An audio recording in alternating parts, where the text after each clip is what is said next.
On va devoir refaire la lecture. Jean chapitre 9. À partir du verset 1er, la Bible dit, Jésus vit en passant un homme aveugle de naissance.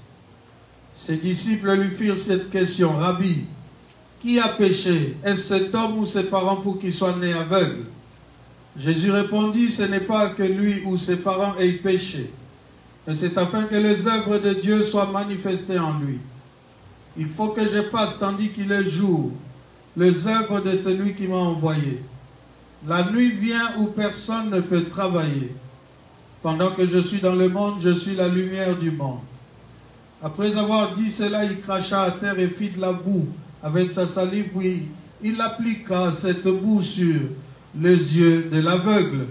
Il lui dit, va et lave-toi au réservoir de Siloé, nom qui signifie envoyé. Il y alla, se lava et se retourna voyant clair. Ses voisins et ceux qui auparavant l'avaient connu comme un mendiant disaient, n'est-ce pas celui qui se tenait assis et qui mendiait? Les uns disaient c'est lui, d'autres disaient non, mais il lui ressemble, et lui-même disait c'est moi.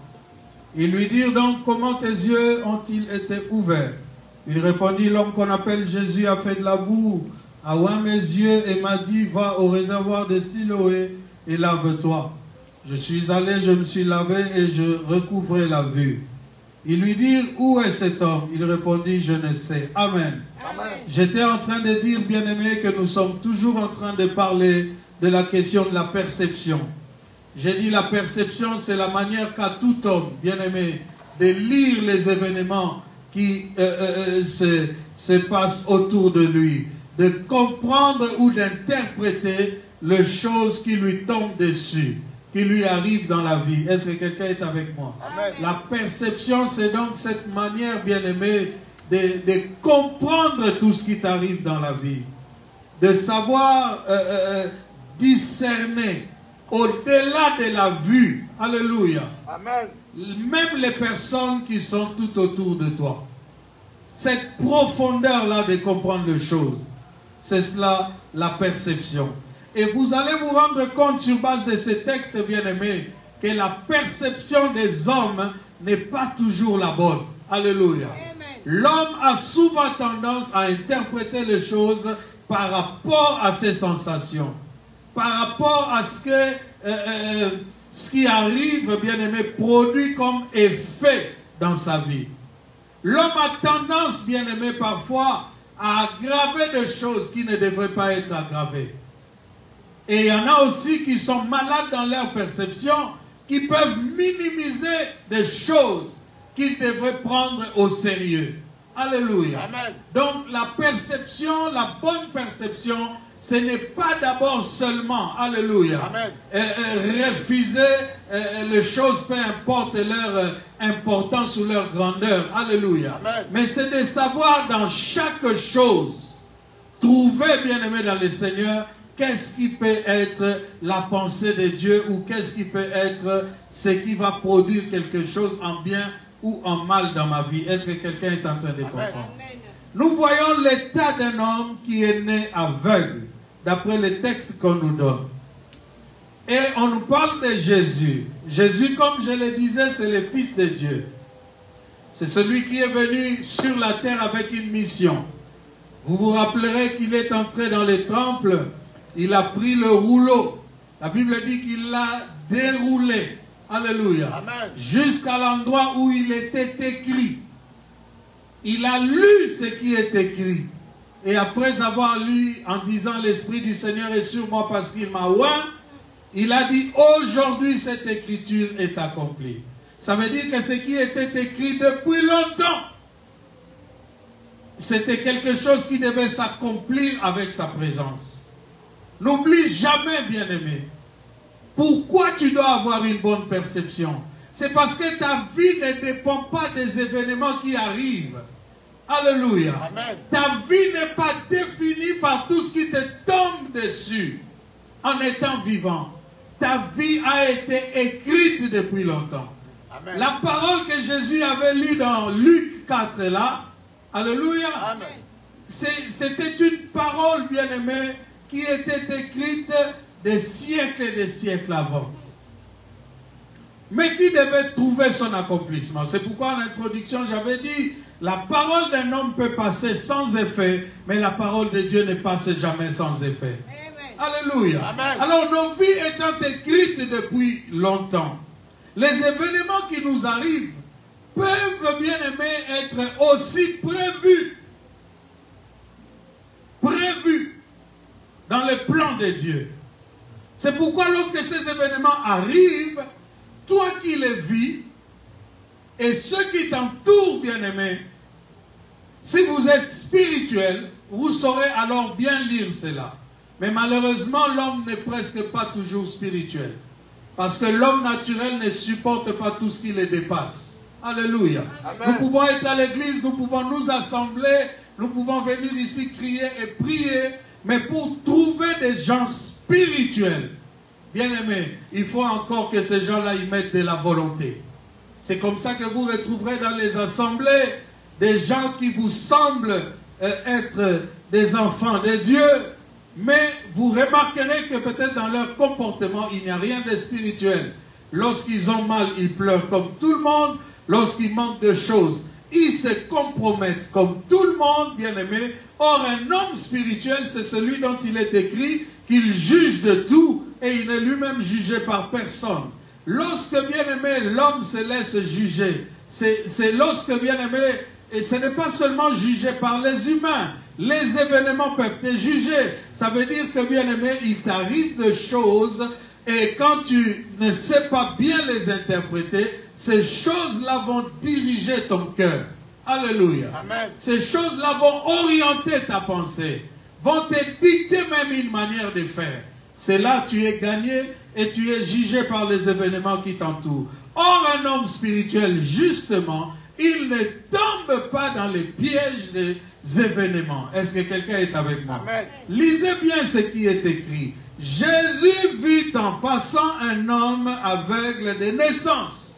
Alléluia. Amen. Jésus n'a fait que le voir. Bien-aimé, lorsque les yeux de Dieu tombent sur toi, tout ce qui est caché en toi, alléluia, amen, les hommes voudront le découvrir. Lorsque les yeux de Dieu sont braqués sur toi, les gens vont enquêter sur ta personne. Les regards de Dieu, bien-aimé, c'est bien. Ça nous sécurise. Ça nous apporte la paix. Le témoignage qu'il nous connaît. Alléluia. Amen. Mais c'est aussi déclencheur des problèmes. Amen. Jésus vit en passant un homme né aveugle. Alléluia. Amen. Tout de suite, quand il l'a remarqué, les questions commencent à fuser. La Bible dit, ses disciples lui firent cette question. Rabbi, qui a péché? Est-ce cet homme ou ses parents pour qu'il soit né aveugle? D'où sortait la question? Parce qu'il me semble que Jésus n'avait encore pris aucune initiative. Il ne leur a même pas dit, allons, je vais les guérir. Alléluia. Amen. Il a juste regardé. Les questions sont venues dans les cœurs des disciples. Est-ce que quelqu'un est avec moi? Amen. Mais c'est la réponse de Jésus qui viendra nous préciser que l'homme dans sa perception, il est souvent à côté de la vérité. Est-ce que quelqu'un est avec moi? Amen. Les hommes avaient conclu en les regardant, en disant, non, un tel malheur ne peut jamais arriver à quelqu'un s'il ne pêche pas. Et lorsque je lis ce passage, je me rends compte que cet homme n'était pas un enfant. Parce que dans la suite, quand Jésus fera la boue et va mettre sur ses yeux, il lui dira, va te laver au réservoir de Siloé. Alléluia. Amen. C'est lui qui est capable de marcher seul et aller à un endroit, doit avoir un certain âge. Il doit avoir une certaine connaissance de la situation géographique de l'endroit où il se retrouve. Et tout ça, bien-aimé, ce n'est pas ce qui caractérise un enfant. Alléluia. Ton enfant peut habiter la ville où vous habitez, mais ne connaît pas tous les endroits de cette ville-là. Alléluia. Amen. Il connaîtra peut-être la boulangerie, les endroits où vous allez fréquemment. Mais il y a d'autres coins dans cette même ville qu'il ne connaîtra pas. C'est ce qui me fait dire que cet aveugle-là n'était pas un enfant. Troisième chose, cet aveugle bien-aimé dans le Seigneur. Alléluia. Amen. Cet aveugle, il s'est tenu quelque part et mendié. Alléluia. Amen. Donc, il était connu de presque tout le monde qui passait par là. Et c'est comme ça que son histoire ne cessait d'être racontée auprès des hommes qui le voyaient. Quand on dit est-ce lui qui a péché ou ses parents pour qu'il soit né aveugle, il y a déjà là le soupçon d'une condamnation. Comme je vous disais, il se disait donc qu'un enfant ne peut pas naître aveugle comme ça. Il y a eu un problème dans cette famille. Alléluia. Amen. Mais la question que je me pose, s'il est né aveugle, comment on peut soupçonner qu'il ait péché? Il a péché dans le ventre ou il a péché avant de venir dans ce monde? Alléluia. Amen. C'est pour vous dire que, bien aimé, la perception des hommes, la compréhension des faits par les humains est toujours à côté de la plaque. Et aussi empreinte d'une certaine méchanceté. Quand l'homme condamne, bien aimé, il ne mesure pas la gravité de sa condamnation. Je vous dis la vérité, bien aimé. Si tout pouvoir avait été laissé aux hommes totalement, bien aimé, les hommes ne feraient que des désastres. En tant que juriste, je vous dirais, avant qu'on ait des lois, une société organisée, il y a eu une période qu'on appelait la jungle, bien aimé, où il n'y avait pas de loi. Alléluia. Amen. À cette époque-là, bien aimé, il y avait des lois comme la loi de Talion, tout ça. Du talion, œil pour œil, dent pour dent, vous connaissez cela, alléluia. Amen. Tu tues, je tue, et il n'y avait aucune organisation. Mais c'est toujours Dieu qui a fait que même dans la société, là où l'humain a le pouvoir de décider, qu'il y ait quand même des limites, bien-aimés. C'est pourquoi on dit en droit que tout droit, toutes les lois sont inspirées de la loi divine. Est-ce qu'il y a quelqu'un qui est avec moi? Amen. Donc c'est lui qui règle véritablement notre société. Même si on ne le voit pas, ça reste Dieu. Dieu qui peut entrer dans le cœur des juges. Dieu qui dit aux juges, alléluia, Amen. ne rendez pas des jugements iniques, ne rendez pas des jugements de corruption. Soyez justes et équitables, alléluia. Amen. Mais les hommes condamnaient cet homme en disant, est-ce lui qui a péché ou ses parents? Donc il fallait absolument trouver un bouc émissaire. Bien aimé, dans cette troisième partie, quatrième, je ne sais pas, de la perception je parle depuis le début de ce mois. Aujourd'hui, je voulais te dire qu'il ne faut pas absolument trouver un bouc émissaire à toutes les situations qui t'arrivent. Bien de choses arrivent dans la vie, mais ne sont pas forcément le fruit des envoûtements ou le fruit, bien aimé, des attaques démoniaques. Cette doctrine, cette religion, cette manière de faire dans l'Église qui est présentée aujourd'hui pour capturer l'esprit des enfants de Dieu, en leur faisant croire que tout ce qui peut leur arriver dans la vie doit avoir une explication cohérente, bien aimé. Ce n'est pas une bonne manière de faire. Au-delà de la volonté de l'humain, alléluia, il y a d'abord la volonté du Créateur. Est-ce que quelqu'un est avec moi? Amen. Et Dieu, dans son plan merveilleux pour toi, peut avoir prévu de choses compliquées. J'ai dit, il peut avoir prévu de choses compliqué. Et cela est justifié dans ces textes que nous avons lus. La Bible dit, Jésus répondit, ce n'est pas que lui ou ses parents aient péché, mais c'est afin que les œuvres de Dieu soient manifestées en lui. Donc Jésus était en train de disculper et l'homme né aveugle et ses parents. Est-ce que quelqu'un est avec moi? Amen. Il était en train de les juger innocents. Au contraire, il prend toute la responsabilité et il rejette à Dieu. Parce qu'il est écrit, alléluia, amen, que c'est afin que les œuvres de Dieu soient accomplies. Donc Dieu voulait démontrer sa force, Dieu voulait démontrer son autorité et sa puissance bobette. Dieu voulait, alléluia, amen, que les hommes sachent qu'il est le Dieu qui prend de la poussière et qui élève sur le trône. Est-ce que quelqu'un est avec moi? Amen. Dieu voulait cela. Qu'est-ce qu'il va faire? Qu'est-ce qu'il va faire? Il va faire qu'un enfant naisse aveugle. J'ai dit qu'il va faire qu'un enfant naisse aveugle. Il va faire qu'en ce 8 octobre 2023, que tu sois dans cette salle et que tu sois dans un état psychologique peut-être déséquilibré à cause des difficultés et des problèmes que tu peux rencontrer dans la vie.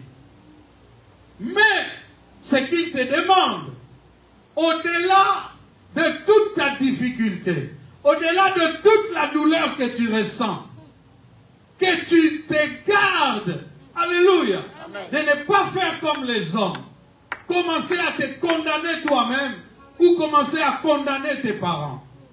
Dieu veut que tu aies une bonne perception. Et la bonne perception, tu ne l'auras que lorsque tu vas cesser, bien-aimé, de croire que tu existes par toi-même ou que tout ce qui t'arrive doit absolument avoir un bouc émissaire. Mais lorsque tu vas t'abandonner à Dieu, lorsque tu vas te donner complètement au Seigneur en croyant que c'est Dieu qui me fait exister, qu'il a une volonté sur ma vie. Est-ce que quelqu'un est avec moi? Amen. Qu'il a une volonté, il décide sur ma vie. C'est alors que tu vas comprendre le plan de Dieu pour toi. Bien-aimé, il y a un plan de Dieu pour ta vie. Amen. Il y a un projet de Dieu sur ta vie. Amen. Tu n'es pas sorti du néant. Alléluia. Amen. Il se refuse même si cela est évident, que tu ne sois vu que comme le fruit de l'amour de ton père et de ta mère. Il sort toi-même la position, alléluia, d'être celui qui te fait exister. C'est pourquoi il parle de toi comme pas un homme créé seulement, mais il parle de toi comme un homme engendré par lui. Quand on parle d'engendrer, ça veut dire, bien-aimé, que c'est une personne qui est sortie d'un plan donné. Tu n'es pas le fruit du hasard. Tu n'es pas ce que les hommes disent que tu es. Alléluia. Amen. Il est né aveugle. Et les hommes disaient de lui, soit c'est lui-même qui a péché, soit c'est ses parents qui ont péché pour qu'il soit né aveugle. Comment un enfant qui n'est pas né va pécher? Et quelle est la faute que les parents feraient pour condamner leur enfant à naître aveugle? Le jugement de l'homme est sans retenue, bien-aimé. La méchanceté de l'homme, bien-aimé, est sans retenue. Mais pendant que l'homme parle, alléluia, amen, il vient parler en retard. Non, tu ne m'as pas compris. Je dis l'homme vient parler en retard. Amen. Il y en a un qui a déjà parlé. C'est lui qui a dit, alléluia, en lisant que la terre était informe et vide. Et Dieu dit, c'est lui-là qui a parlé. Avant l'existence de quoi que ce soit. C'est celui à qui nous devons nous référer. Est-ce que quelqu'un est avec moi? Bien-aimé, prends la décision. Par cet enseignement sur la perception. Que ta manière de lire les événements s'accorde avec la pensée du Seigneur. Que plus jamais dans ta vie, tu ne regardes les événements et ne les interprètes selon les émotions que tu reçois. J'avais dit la perception est liée aux 5 sens.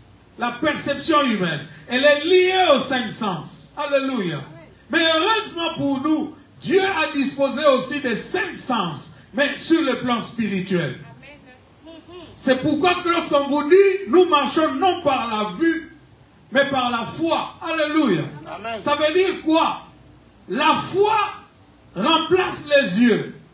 La foi te fait voir au-delà de ce que voient les yeux. Donc la foi, ce sont des yeux, mais qui peuvent voir l'invisible. Il faut que ton esprit s'ouvre à la grandeur. Il faut que ton esprit s'ouvre, bien-aimé, à la clairvoyance selon Dieu. Je vous ai dit, cet homme est né aveugle. Il était condamné d'office. On les traitait de pécheurs et ses parents de pécheurs. Mais Jésus, quand il répond, il dit, c'est afin que les œuvres de Dieu soient manifestées. Amen. Il y avait donc un plan que les hommes ne connaissaient pas.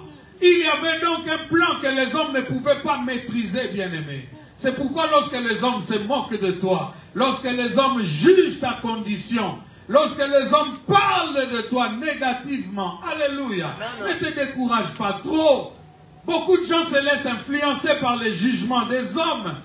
Beaucoup de gens changent leur manière de faire, alléluia, à cause des situations qu'ils voient et constatent dans leur vie. Oh, je bénis le Seigneur parce que j'ai appris, comme dit la parole. Alléluia. Je puis tout par celui qui me fortifie. Moi, j'ai appris cette dimension. Alléluia. Je ne prêche plus circonstanciellement. Je ne prêche plus à cause de la foule. Je ne prêche plus, bien-aimé dans le Seigneur, à cause même de ma condition personnelle. Il y a des jours où j'écris ici. Mais si tu regardes ma situation véritable, tu ne les supporterais pas. Alléluia. Amen. Mais j'ai compris que je n'existe pas par moi-même. Je ne suis pas que le fruit de l'amour de mes parents. Je suis ce que Dieu dit que je suis. Amen. Et cela transcende toute réalité. Amen. Il était sur la croix, à l'agonie. C'est alors que les hommes ont dit, assurément, cet homme était fils de Dieu.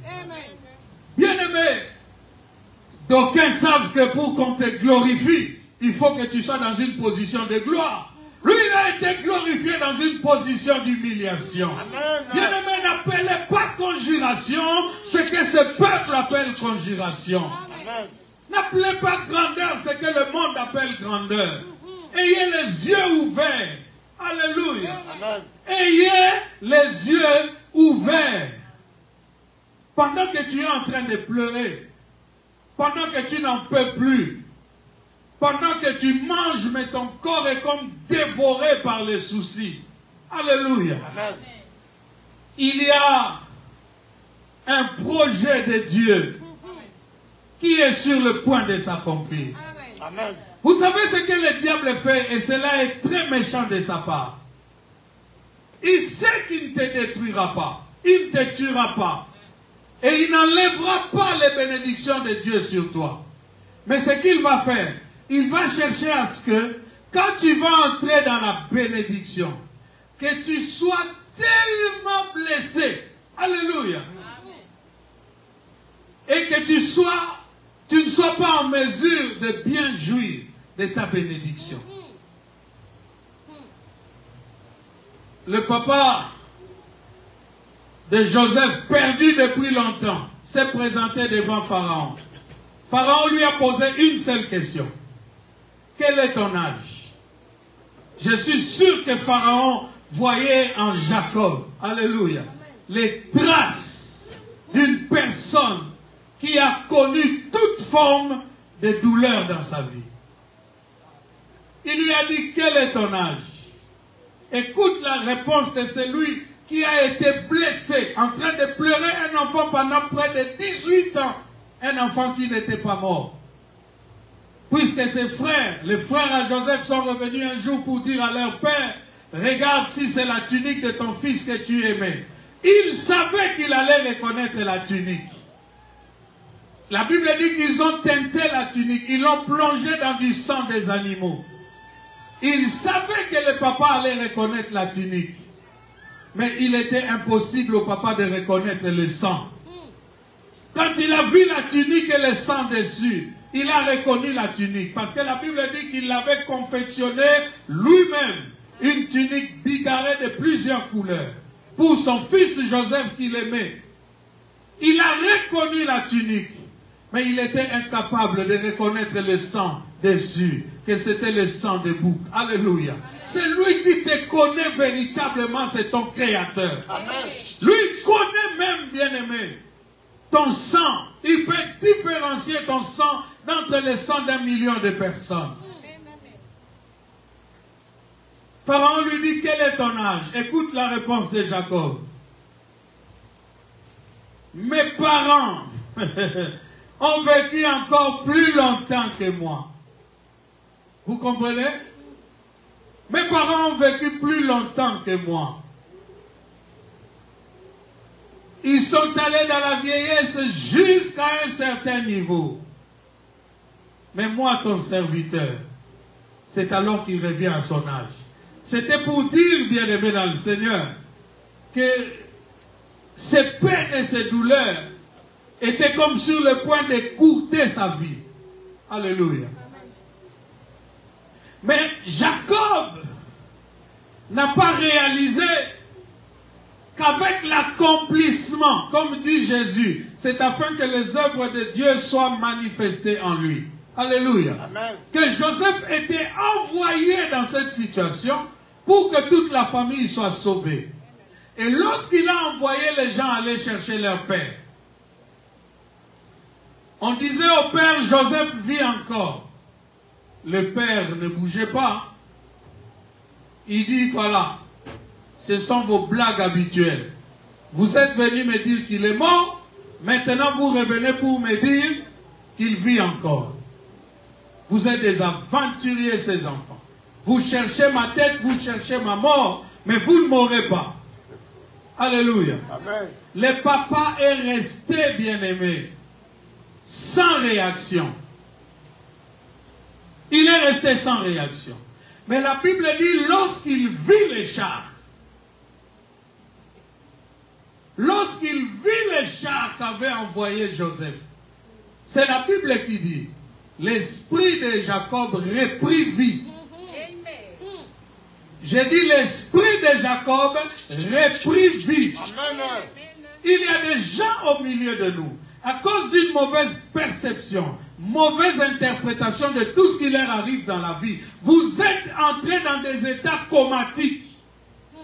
Vous êtes entrés sous une forme de mort. Il y a des esprits qui sont morts au milieu de nous. Mais le Seigneur va occasionner un événement. Amen. J'ai dit, le Seigneur va bouger les éléments. Amen. Oh, le Seigneur va fusionner le ciel et la terre. Amen. Il va étendre sa main. Et vos esprits vont sortir des prisons. Vos esprits vont sortir des tombeaux. Et vous allez revivre au nom de Jésus. C'est ça la puissance même qu'il a envoyée en Jésus-Christ. Afin que nous qui étions morts au péché, nous soyons ressuscités avec lui lorsque nous le recevons. Et c'est quelqu'un est avec moi. La parole de Jésus doit être comprise, bien-aimés. L'évangile du Christ doit pénétrer nos cœurs.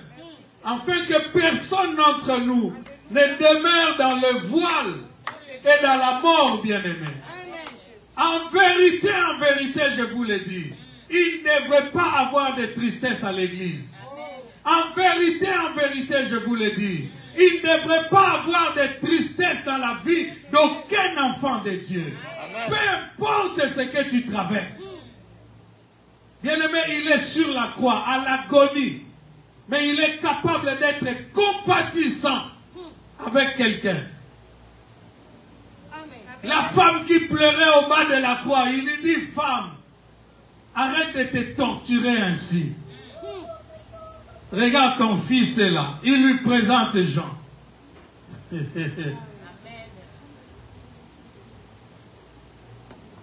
Il regarde les brigands qu'il insultait, qu'il outrageait.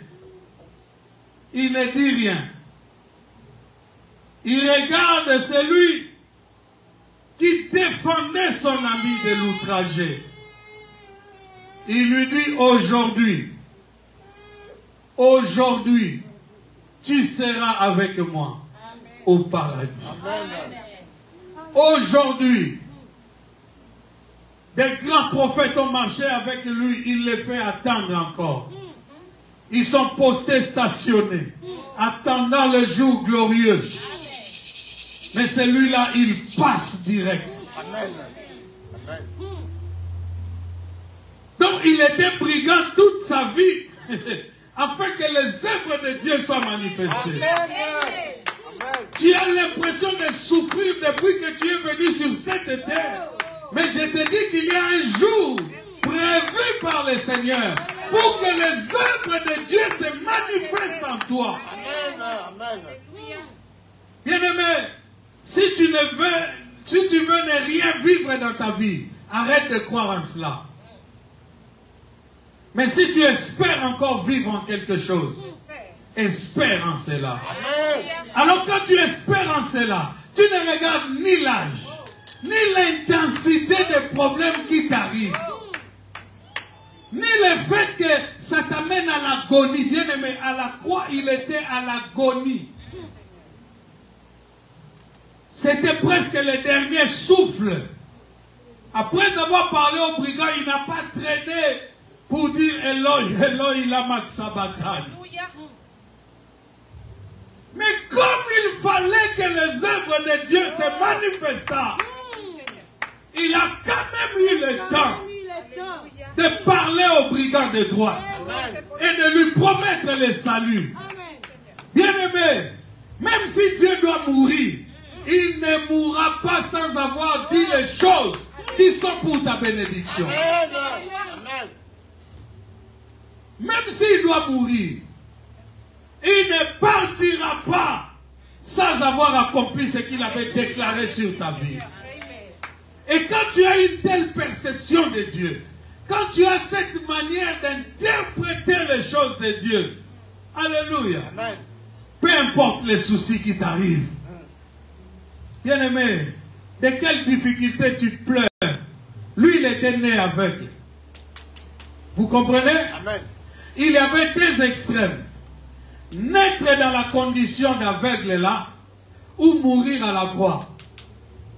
Lisez toute la parole, interprétez toutes les situations. Je vous dis qu'il n'y avait que ces deux extrêmes là.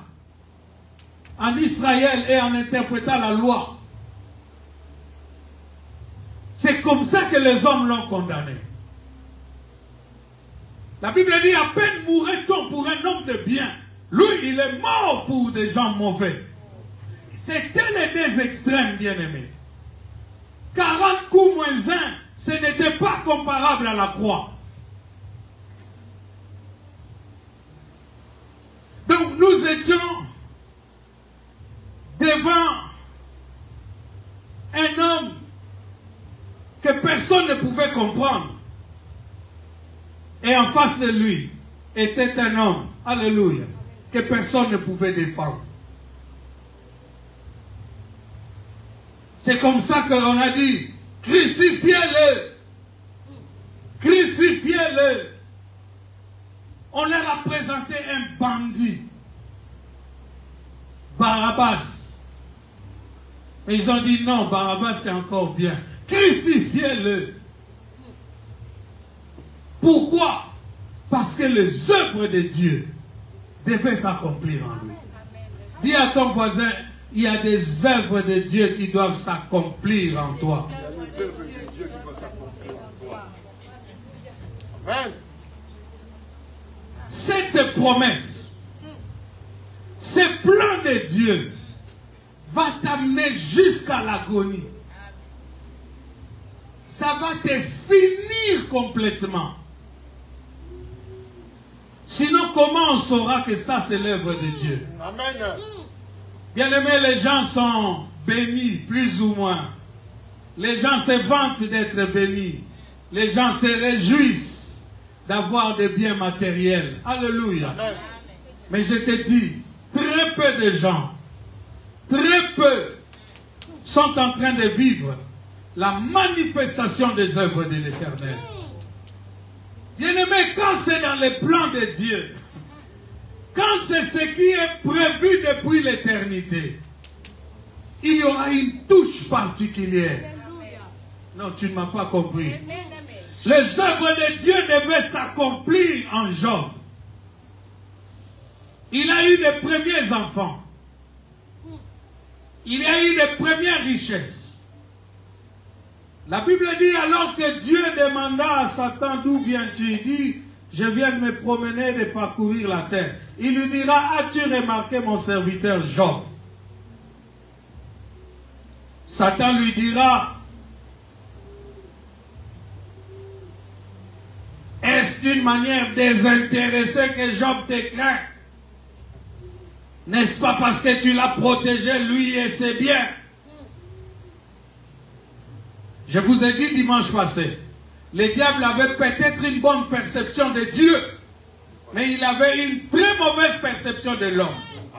Parce que ce que Dieu a caché dans l'homme, le diable ne l'a jamais saisi. Le diable ne comprend pas comment est-ce que un être aussi vulnérable, visiblement comme ça, peut échapper tout le temps à mon contrôle. Comment quelqu'un peut être né aveugle?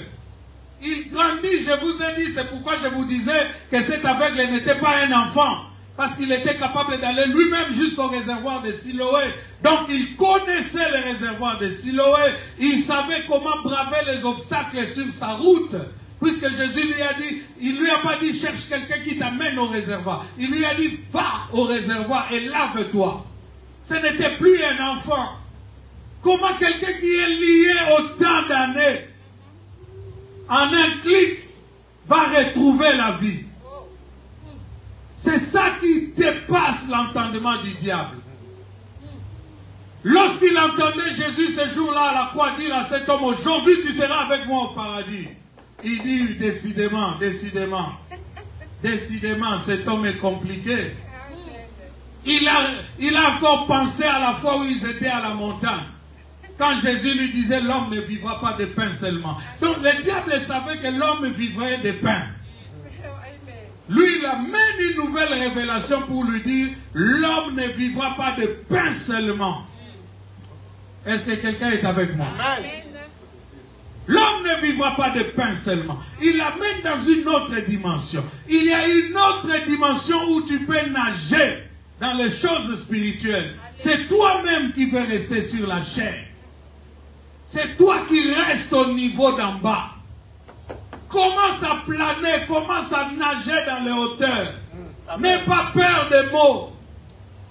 Nous sommes plus spirituels que ceux qui se croient spirituels. Alléluia. Amen. Il lui dit, as-tu remarqué mon serviteur Job? Satan commence directement à lui dire, est-ce d'une manière désintéressée que Job craint Dieu? Ça veut dire qu'il l'avait déjà remarqué. Celui qui a une bonne perception, qui a une bonne manière de faire, c'est celui-là, Bobette, que le diable remarque. C'est celui-là qui le diable s'attaque. Il ne s'attaque pas aux minables, aux soulards qui sont dans les rues. Il les a déjà gagnés. Mais tous ceux qui veulent vivre pieusement en Jésus seront persécutés. Amen. Quand le diable a gagné même un homme de Dieu, il n'est pas impossible qu'il lui laisse la foule. Alléluia. Amen. Mais quand il voit quelqu'un qui craint Dieu, qui essaye de marcher droitement avec Dieu, c'est celui-là qui sera attaqué. Tu es remarqué, tu es attaqué, tu es assailli de problèmes. C'est parce que le ciel est peut-être en train de témoigner de toi. Si ta conscience ne te condamne pas. Alléluia. Amen. Dieu dit, même moi je ne te condamnerai pas. Est-ce de manière désintéressée que Job te craint? Il lui dit, va touche alors à tous ses biens. Il va, il frappe tout. Il décime tout. Alléluia. Job perd tout, jusqu'à perdre ses enfants. Et la Bible dit en tout cela, Job ne pécha point. Une dimension qui était en Job, que le diable ne soupçonnait pas.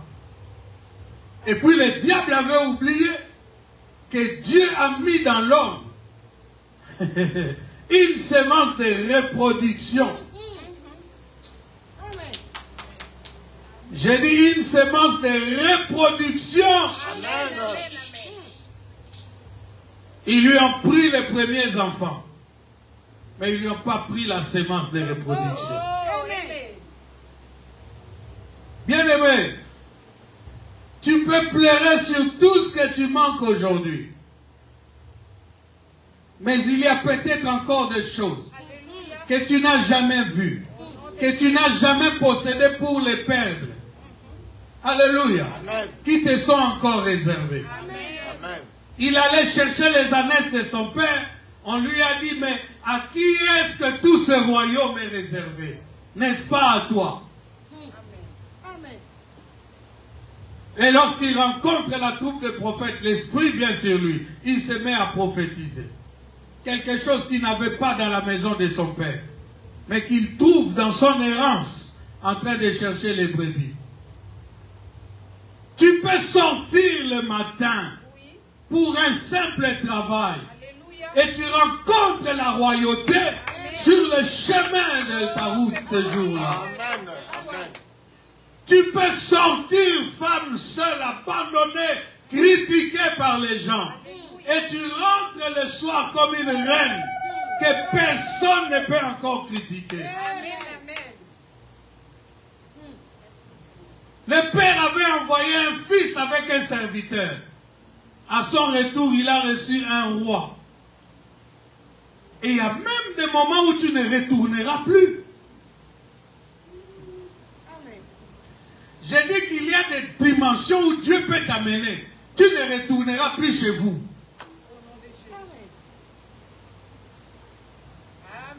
Ce n'est pas le fait de venir en Europe.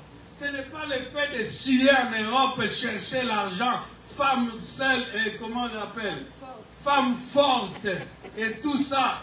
Et quand tu repars à Kinshasa, tu dors encore chez vous. Tu essaies seulement d'embellir avec la peinture.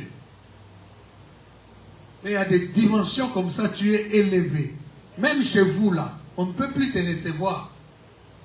Tout ce qui était chez vous vont te suivre dans ta nouvelle dimension. Ah mon Dieu, je ne sais plus comment prêcher.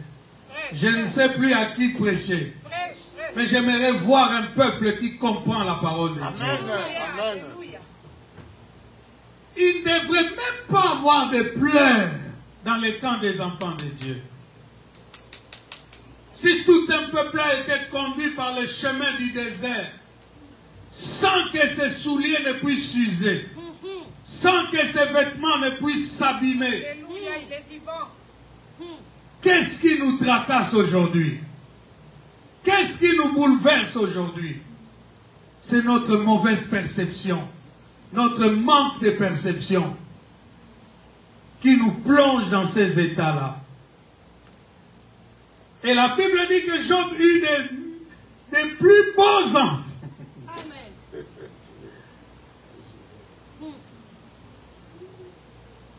Bien-aimé, tu peux vivre un bonheur pendant 10 ans et mourir. Hein? Qui efface les traces de 40 ans, 50 ans de malheur, 60 ans de malheur. Je te dis la vérité. Amen.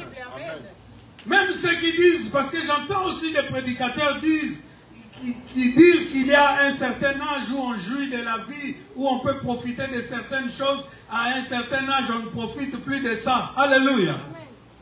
Abraham eut un enfant avec Sarah dont le corps était déjà usé. Le bonheur, ce n'est pas ce que les hommes imaginent. Il y a des enfants, sinon j'aurais dit certaines choses. Le bonheur, ce n'est pas ce que les gens, les hommes imaginent. Le bonheur, c'est ce que Dieu donne. Amen. Dieu peut te combler de grâce. La Bible dit qu'il peut te combler de grâce. C'est une dimension spirituelle. Je dis, il peut te combler de grâce. Vois la grâce ici comme quelque chose qui efface toutes tes douleurs. Amen. Et il va même jusqu'à l'extrême. Il dit, certains sont partis, alléluia, en saluant de loin ces choses-là. Vous comprenez? Mais ceux qui l'ont salué de loin ont été plus heureux que ceux qui vivent cette époque où ces choses se passent sans les recevoir. C'est pourquoi il a dit, il confond les sages et les intelligents. Amen. Les choses qu'il a privées aux sages et aux intelligents, il les confie à ses petits-enfants. Amen. Bien-aimé, n'attends pas d'être riche pour être heureux. N'attends pas de posséder des biens matériels pour commencer à te réjouir en Dieu. Accepte le bonheur que Dieu te donne. Tu vas déjà nager dans les bonheurs. Amen. Même si tu n'as pas encore ces choses matériellement. Bien-aimé, personne qui voit constamment Dieu, personne qui a une bonne perception de Dieu, ne meurt avec des soucis. On ne nous parle pas des richesses qu'avait Étienne. On ne nous dit pas s'il avait des femmes et des enfants. Mais on nous dit, Étienne lapidé, il leva les yeux et il vit le Fils de Dieu debout à la droite de Dieu. Toi, tu crois que le bonheur d'Étienne est comparable à un milliardaire qui voit les ténèbres toutes les nuits? Il y en a un qui crie ces derniers temps, j'ai des bijoux, mais mouli, Paolo Nanzoto, mouli, bien-aimé, Dieu est Dieu. Et c'est auprès de Dieu qu'il y a le bonheur. Amen. Il dit, si cet évangile est encore voilé, il l'est pour ceux qui périssent. Mais pour nous qui avons reçu la vérité, bien-aimé, tu peux venir avec des foules, tu peux venir avec des Rolls, tu peux venir avec des avions, des jets. Tu ne m'intimideras pas. Je sais ce qui fait le bonheur d'un homme. C'est sa communion avec son Dieu. Et quand je parle comme ça, je ne me console pas. Je parle convaincu que c'est la vérité. Je vous ai dit, les hommes pour glorifier les autres, ils doivent le trouver dans la condition de gloire. Mais Jésus a été glorifié dans la condition d'humiliation. Les ténèbres ont envahi toute la terre. Et tous ceux qui étaient là se mirent à trembler. Les militaires qui l'avaient crucifié ont fini par dire, assurément, cet homme était le Fils de Dieu. Amen. Il n'a plus à attendre que les anges répètent ça. Il n'a plus à attendre que les anges lui chantent des chansons. Le monde dans lequel il est venu, les ténèbres dans lesquelles il est plongé pour sauver, alléluia, l'a reconnu Seigneur. C'est pourquoi la Bible dit, vous qui connaissez le Seigneur et qui le craignez, vous faites bien. Mais les démons tremblent. Change ta perception. Arrête d'aggraver des choses qui ne sont pas graves. Tout Israël a aggravé la taille de Goliath. J'ai dit tout Israël a aggravé la taille de Goliath. Amen. Tu sais, quand tu crains ton adversaire, même s'il avait 2 mètres, tu peux lui donner 2,50 mètres de hauteur. À cause de ta peur.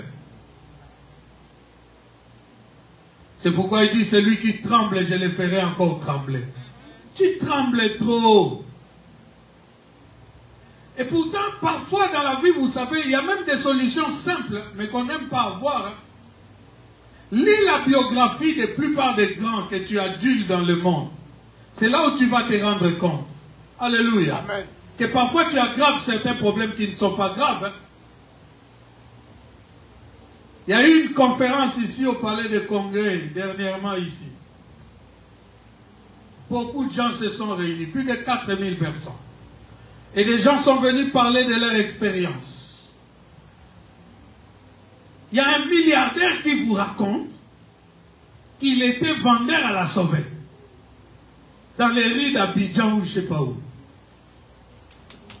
Tu sais ce que c'est que vendeur à la sauvette? C'est celui qui te vend les chargeurs, les tiges de selfie là, aux abords des gares et partout, tu vois. Mais aujourd'hui, il se présente au monde comme un milliardaire. À quel âge il était vendeur? À quel âge il a connu l'ascension?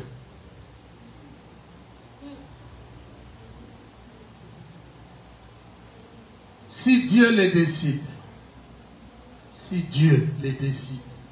avant qu'il ne soit minuit aujourd'hui, toutes tes peines peuvent être balayées. Alors pourquoi je ne croirais pas à un si grand Dieu et je me laisserai troubler par tout ce qui m'entoure? Étienne lapidé. Il ne regardait pas la direction d'où viendraient les pierres pour essayer de les esquiver. Il regardait à celui qui l'a engendré. Quand on loue, les prisons se brisent, bien-aimé. Non, tu ne m'as pas compris. Je dis quand on adore malgré la douleur, les prisons se branlent, bien-aimé. Amen. Et on sort libre. Nous demeurons dans la prison. Nous demeurons dans les ténèbres. C'est parce que nous regardons les ténèbres. Nous cherchons à gauche, à droite. Alléluia. Amen. À partir d'aujourd'hui, j'élève mes yeux vers les montagnes. D'où me viendra le secours? Ma forteresse, c'est toi, Jésus. Mon bouclier, c'est toi, Seigneur. Que ta puissance descende sur moi. L'onction divine comble mon cœur. Que ta puissance descende sur moi. L'onction divine comble mon cœur. Pour t'adorer, oh Jésus, pour t'adorer, pour t'adorer, Seigneur Jésus, me voici pour toi. Consacre-toi à l'Éternel ton Dieu. Abandonne ta vie entre les mains du Seigneur. Prie, bien-aimé, dis, je ne craindrai ni le terreur de la nuit, ni la flèche qui vole en plein jour. Oh, je n'aurai pas peur. Je n'aurai pas peur des ténèbres. Alléluia.